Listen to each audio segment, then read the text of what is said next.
Thank you so much to everyone for being here. We are the Coalition for a Fair St. Paul. We are here to let folks know they should vote yes on question 1 on the ballot this fall. We are a coalition of union, faith, and community organizations and leaders hoping to give the city of St. Paul the ability to use administrative citations. We are very aware that this might be the first time voters are hearing about this term or having to weigh in on this issue. So just to give you a little bit of context, most cities across Minnesota and the vast majority of major metropolitan cities across the country are able to enforce their local rules and regulations using both criminal and civil enforcement tools. St. Paul, unfortunately, is only able to use criminal enforcement. And what that means in practice is that enforcement is regularly either too blunt, like families and small businesses having to be kicked out of their spaces if the city wants to enforce rules against a bad acting landlord, or it can mean enforcement is too gentle, like the city unable to fully enforce its minimum wage, earn, sick, and safe, and other worker protections. So administrative citations would give the city a way to create more effective and fair enforcement tools and reduce over-criminalization. And we're here today with 3 fantastic elected leaders from across our community who are here to speak a little bit more. First up is City Council President Rebecca Naker.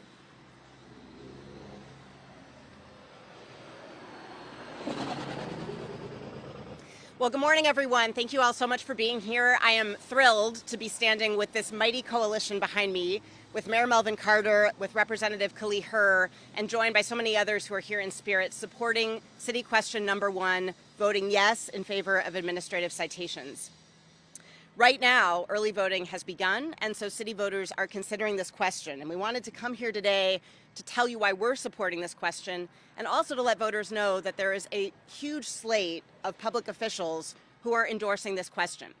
Sometimes we know that voters look at the ballot, there's a lot there. Questions like this one may not rise to the top of their attention as being something important of note, but we want to make sure that they know that it is important and that they know how many of us are standing behind it. All the elected leaders behind me have endorsed vote yes for administrative citations in St. Paul. Mayor Carter and myself, because we understand how important this is for the city of St. Paul. Representative Herr, who is here with us, and she's joined by many of her colleagues from the St. Paul legislative delegation, including Senate Majority Leader Murphy, Senators Pappas and Verbaden, plus other state representatives.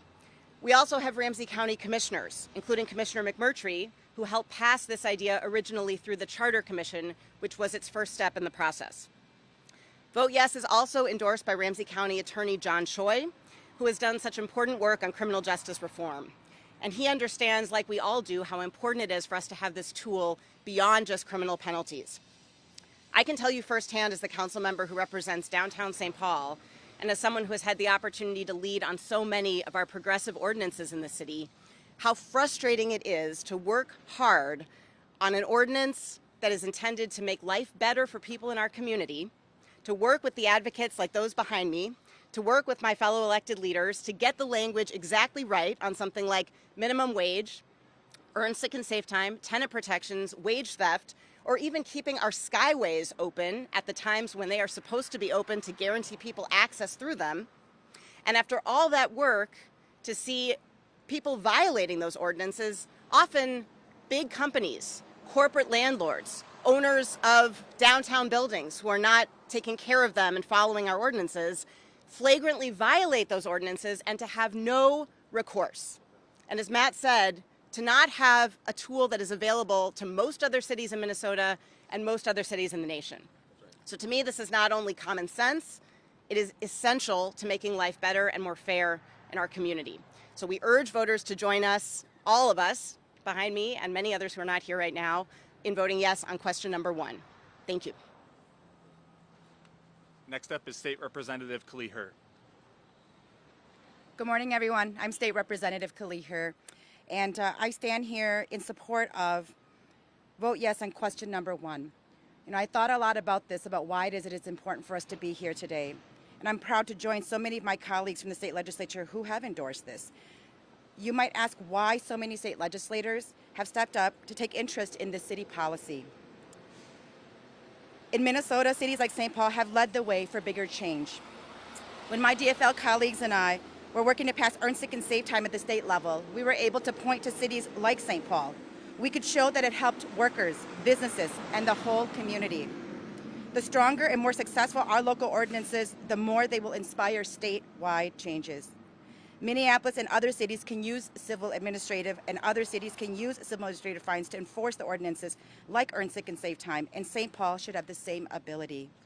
We can see how fast the winds of political change can blow. Even if we now have a strong state law on Earn Sick and Save Time, nothing is guaranteed. We need to change our charter. We urge all those voting this fall to support this question and to support this initiative. Thank you so much. Next up, Mayor Melvin Carter. Thank you so much, former Councilmember Pravatsky. Thank you, Representative Hurt. Thank you, Council President Naker. I'm Melvin Carter, and I serve as mayor of the city of St. Paul. I've been a part of the city government for a very long time, and all the way through that, there are these moments where people say, hey, I'm glad we're addressing this problem, but how to get to that point? And we talk a lot to folks about the need for what I think of as sort of more medium tools.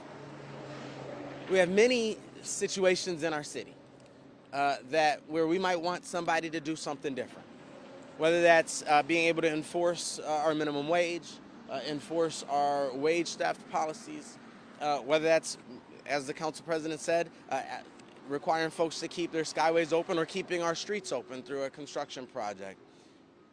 And we end up having the choices of either do nothing or file a criminal penalty. That limits our hands, because obviously there's a lot of those places where it doesn't feel appropriate to put something on someone's criminal record, but there's still something we need to be able to do. Administrative citations, having a civil citation tool, is something that many other cities have, most other cities have. It's something that would enable us to intervene a little more proactively, enable us to engage people and bring folks to the table in some of those areas where we can do more as a community to meet our community needs, to meet our community value proposition. This is something that will have no impact on folks who are going to work and mowing their lawn and obeying the city's requirements and connecting with their neighbors.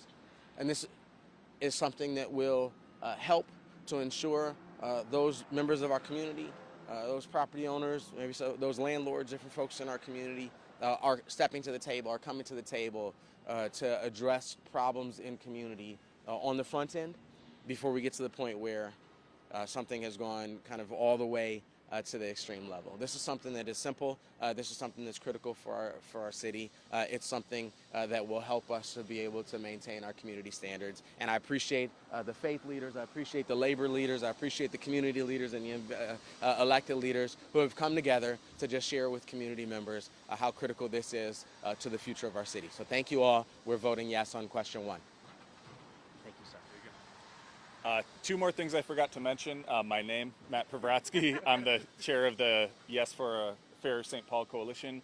And then I also forgot to mention, Council President Aker spoke to this a bit, but this already passed through the Charter Commission, unanimously passed by the City Council 7-0, and supported and signed by Mayor Melvin Carter. So just to show the breadth and the unanimous level of support we've seen at every step of the process. Now we're open to questions.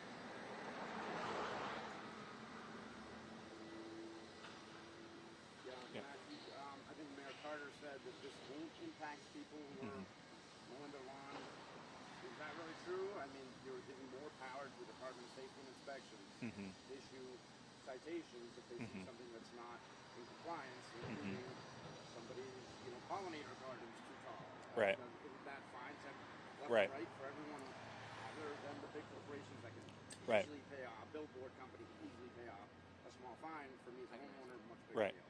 Well, I'll answer part of that, and then I'll hand it over to Mayor Carter. One piece I also want to mention, the City Council was very intentional earlier this year when this was being reviewed, and I want to give a lot of credit to Councilmember Anika Bowie, Council President Rebecca Naker for the work they did there to put in place safeguards for when a new administrative citation process is put in place. There's a commitment from the city to ensure it's meeting our equity and fairness principles and goals. So for instance, when each one of these is drafted in ordinance, in local law, there will be a careful process to ensure that it is built on those equitable values. So to your question, homeowners aren't over penalized, small businesses aren't over penalized, and Mayor Carter.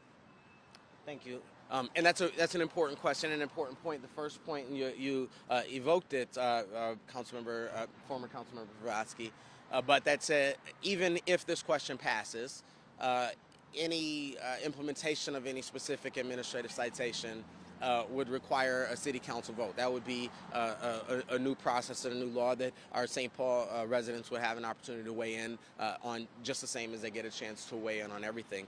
We've worked hard to ensure that we're building a culture within our city government that's focused on helping people succeed, making it clear what our goals are, making it clear what our standards are, and using a tool like a citation as a tool of last resort, so that we're helping to facilitate, so that we're focused more on helping to facilitate success than helping to catch failure. Like I said, for those folks who are maintaining our community standards, who are following our community expectations, and it probably isn't accurate that it would have no impact on them. The impact it would have is it would give us stronger tools to be able to encourage other people to uphold those standards as well. So it would be a net positive for us. Can I add one more thing? Please. I really appreciate the question, Fred, and I would echo everything that former Councilmember Vrasky and Mayor Carter just said. I would also add, as Council President, who's going to be shepherding through a lot of the legislation that would actually use this tool, because as the Mayor said, we have to pass ordinances to actually allow us to use this tool. I can tell you that we are only going to want to use this tool where we need to. So we currently have a very effective way of ensuring that tall grass and weeds come down, right? We send you a letter and we say, please cut your tall grass and weeds. And if after repeated attempts you don't do that, we'll come out and cut your grass and weeds for you, and then we'll send you a bill. If someone is locking their skyways illegally, trapping people in the skyways, we can't send them a letter and say, unlock your skyways, or we're going to come unlock them for you, because we can't unlock those skyways for them, right? If someone is not paying a fair wage, we can't send them a letter and say, pay a fair wage, and then pay the wage ourselves and assess the business for it, right? So these are the examples where we don't have an effective tool. We need something like administrative citations to get the job done. Thank you. Any other questions?